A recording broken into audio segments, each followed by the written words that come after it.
7年前，当时我逼不得已，就自作主张，就把公主跟你儿子给调包了。7年前，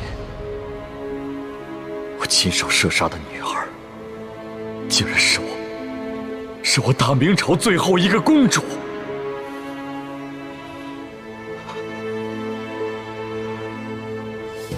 我李定国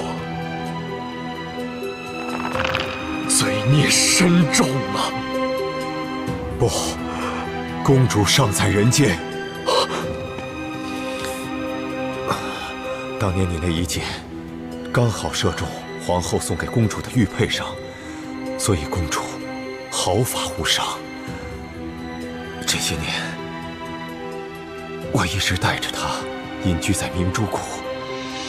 现在远在台湾的太子，对我们大明的志士们来说，是极大的鼓舞。如果让他们知道，大明皇室只剩下一个公主，恐怕他们就没有复国的斗志了。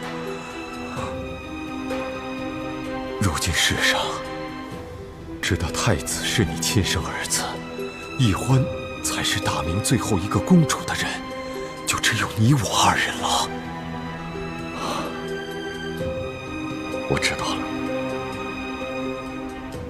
我马上传信给延平王，让他把太子送回来，就说先帝留下遗诏，让太子跟我女儿奕欢定亲，这样他们所生的子女也算是大明皇室血脉，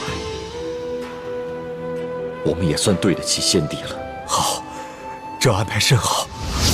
奕欢是先帝留下的唯一血脉，只可惜他生性懒惰，又贪图享乐。若一味保护，不让他历练，先帝在九泉之下也不会瞑目的。晋王真是用心良苦。